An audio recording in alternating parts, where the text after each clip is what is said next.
When you think of Glasgow, Scotland, what comes to mind? Probably words like rainy, grey, and that fantastic Scottish word, dreich. But what if I told you that whole reputation might just be, well, a little out of date? In this explainer, we're going to dig into the hard data on Glasgow's climate, its past, what's happening right now, and what the future might look like, to find out what's really going on. Yup, these are the words, right? Cool, wet, cloudy. If you ask anyone about Glasgow, this is what you get. The Scots have that perfect word for it, dreich, that feeling of damp, dull, and dreary all rolled into one. It's not just weather, it's practically a core part of the city's identity. And that right there is the big question we're digging into. Does that old idea of constant dreich weather actually hold up anymore? Does it match what the climate data is telling us today? Well, the answer, it's a bit complicated.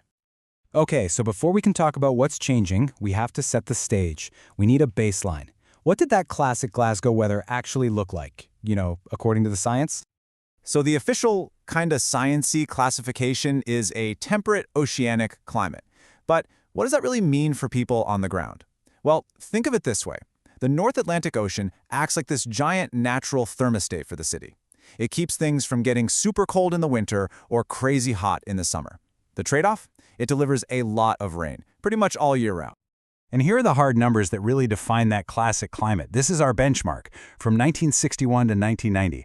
I mean, just look at that. Nearly 70 days of frost every single year and a whole lot of rain. This is basically that dreich identity we were talking about, but turned into data. Okay, so we've got our baseline, but here's where the story really takes a turn. Because that climate we just described, it's already history. Things have shifted in a big way, and the evidence is just undeniable. Now this is pretty staggering. Get this, all 10 of Scotland's warmest years on record have happened since 1997. Every single one. And the last decade, it was a full degree Celsius warmer than that old baseline we just looked at. This isn't some slow, gradual drift. This is an acceleration. And if we zoom in on the Glasgow region itself, it's the exact same story. The last 3 decades have been, on average, nearly a whole degree warmer than the 3 decades before that. We're not just talking about a couple of hot summers here and there. The entire baseline is shifting upwards. So what does that actually mean?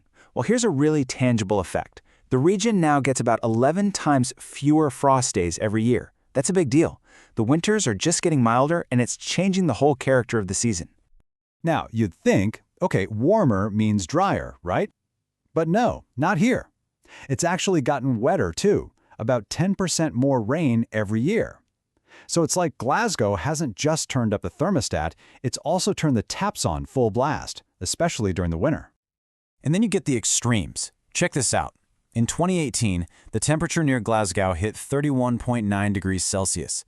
For those of us thinking in Fahrenheit, that's nearly 90 degrees, a number that, honestly, would have been completely alien to the city just a few decades ago. All right, so we've established it. The climate has already changed. But the really big question is, what happens next?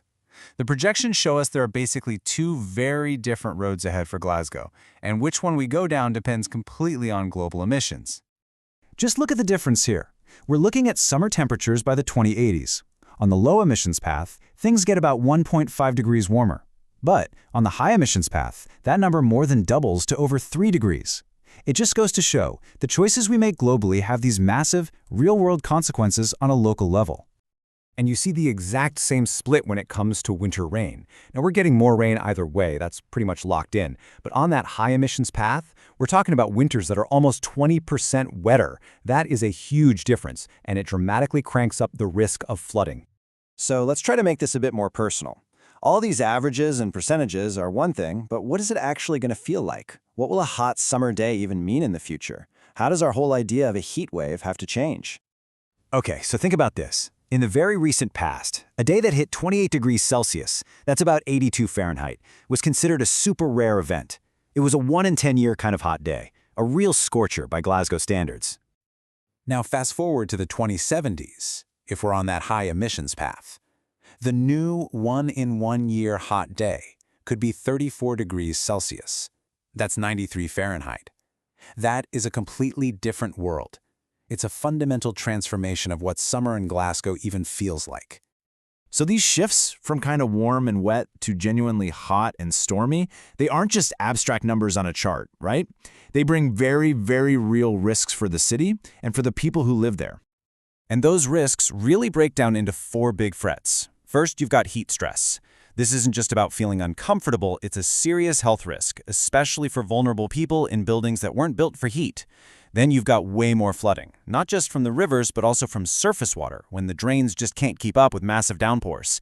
And weirdly enough, even with more rain overall, hotter summers can lead to drought and water supply issues. And finally, sea level rise in the Clyde estuary means coastal flooding becomes a much bigger problem. And this really gets to the heart of the problem. Glasgow is a city that was built for a completely different climate. Everything from its housing to its drains was designed for that old dreich weather. It was built to keep heat in and handle steady, drizzly rain. So those famous tenement flats, they were built to be cozy, but now they can turn into dangerous heat traps. And the old Victorian sewer system, it's not designed to handle the kind of intense sudden downpours that cause flash floods. So the climate has already changed. We know it's going to keep changing. That brings us to the final, and maybe the most crucial part of this story. How does the city adapt to this new reality? And this quote from the city's own climate adaptation strategy really says it all. A revolution in planning. Think about that. We're not talking about small adjustments here and there. This is about a complete, fundamental rethinking of how the city is built, how it's managed, and how it plans for the future. So that leaves us with this final, massive question. The data couldn't be clearer. The climate that defined Glasgow for generations, it's gone. What's here now is warmer, it's wetter, and it's more extreme. The real challenge, the question for right now, is how will the city itself evolve to meet a future that isn't on its way, it's one that's already here.